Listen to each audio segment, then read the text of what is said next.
News, ಇದು ನಿಮ್ಮ ಧ್ವನಿ. ನಮಸ್ಕಾರ. ಎಸ್ ನ್ಯೂಸ್ಗೆ ಸ್ವಾಗತ. ನಾನು ಎಸ್ ದೇವೇಂದ್ರಗೌಡ. ಸರ್ಕಾರಿ ನೌಕರರಲ್ಲಿ ಭಾರೀ ಕುತೂಹಲ ಹುಟ್ಟಿಸಿದ್ದ ಸರ್ಕಾರಿ ನೌಕರ ತಾಲೂಕಾ ಅಧ್ಯಕ್ಷ ಸ್ಥಾನಕ್ಕೆ ನಡೆದ ಚುನಾವಣೆಯಲ್ಲಿ ನಿರೀಕ್ಷೆಯಂತೆ ಚಂದ್ರಶೇಖರ್ ಹಿರೇಮಠ ಅವರು ಆಯ್ಕೆಯಾಗಿದ್ದಾರೆ. ತಾಲೂಕು ನೌಕರರ ಘಟಕದ ಅಧ್ಯಕ್ಷ ಸ್ಥಾನಕ್ಕೆ ಚಂದ್ರಶೇಖರ್ ಹಿರೇಮಠ ಮತ್ತು ವೀರೇಶ್ ಸಾಸಲಮರಿ ನಡುವೆ ಸ್ಪರ್ಧೆ ಏರ್ಪಟ್ಟಿತ್ತು.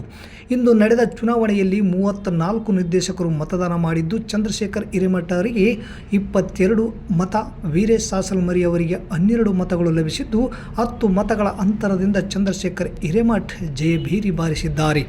ತಾಲೂಕಿನ ಎಲ್ಲ ನೌಕರರು ನನ್ನನ್ನು ಪುನಃ ಅಧ್ಯಕ್ಷ ಸ್ಥಾನಕ್ಕೆ ಆಯ್ಕೆ ಮಾಡಿರುವುದಕ್ಕೆ ತುಂಬು ಹೃದಯದ ಅಭಿನಂದನೆಗಳು ಸಲ್ಲಿಸುವ ಜೊತೆಗೆ ನೌಕರರ ಎಲ್ಲ ಬೇಡಿಕೆಗಳಿಗೆ ಅನುಗುಣವಾಗಿ ಪ್ರಾಮಾಣಿಕವಾಗಿ ಕಾರ್ಯನಿರ್ವಹಿಸುತ್ತೇನೆ ಎಂದು ಅಧ್ಯಕ್ಷ ಚಂದ್ರಶೇಖರ್ ಹಿರೇಮಠ ಹೇಳಿದರು.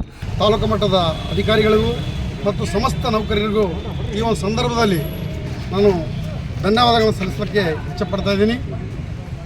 ತಾವೇನು ನನ್ನ ಮೇಲೆ ವಿಶ್ವಾಸ ಇಟ್ಟು 4ನೇ ಬಾರಿಗೆ ನನ್ನನ್ನು ಜಯಗಳಿಸಲಿಕ್ಕೆ ಕಾರಣೀಕರ್ತವಾಗಿರ್ತಕ್ಕಂಥ ತಮ್ಮ ವಿಶ್ವಾಸವನ್ನು ಉಳಿಸಿಕೊಂಡು ಮುಂದಿನ ದಿನಗಳಲ್ಲಿ ನೌಕರರ ಸಮಸ್ಯೆಗಳಾಗಿರ್ಬೋದು ಮತ್ತು ಸಾಮಾಜಿಕ ಕೆಲಸ ಕಾರ್ಯಗಳಲ್ಲಿ ಕೂಡ ನಾನು ತಮ್ಮೊಂದಿಗೆ ತೊಡಗಿಸಿಕೊಳ್ಳೋದ್ರ ಮೂಲಕ ಕಾರ್ಯಗಳನ್ನು ಮಾಡ್ತೀನಿ ಅನ್ನುವಂಥ ಮಾತನ್ನು ಸಂದರ್ಭ ಹೇಳ್ತಾ ಮತ್ತೊಮ್ಮೆ ಮಗದೊಮ್ಮೆ ಸಮಸ್ತ ಸಿಂಧನೂರು ತಾಲೂಕಿನ ಸರ್ಕಾರಿ ನೌಕರರಿಗೂ ಮತ್ತು ನನ್ನನ್ನು ಈ ಗೆಲುವಿಗೆ ಕಾರಣೀಕರ್ತರಾಗಿರ್ತಕ್ಕಂಥ ನನ್ನೆಲ್ಲ ನಿರ್ದೇಶಕರಿಗೆ ನಾನು ಆತ್ಮೀಯವಾಗಿ ಧನ್ಯವಾದಗಳನ್ನು ಮತ್ತು ಕೃತಜ್ಞತೆಗಳನ್ನು ಸಲ್ಲಿಸ್ತಾ ಇದ್ದೀನಿ. ಧನ್ಯವಾದ.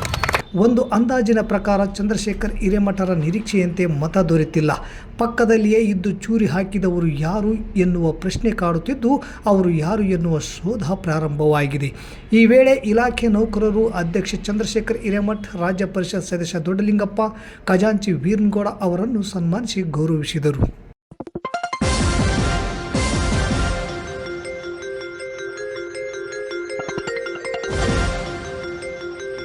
ಎಸ್ ನ್ಯೂಸ್, ಇದು ನಿಮ್ಮ ಧ್ವನಿ.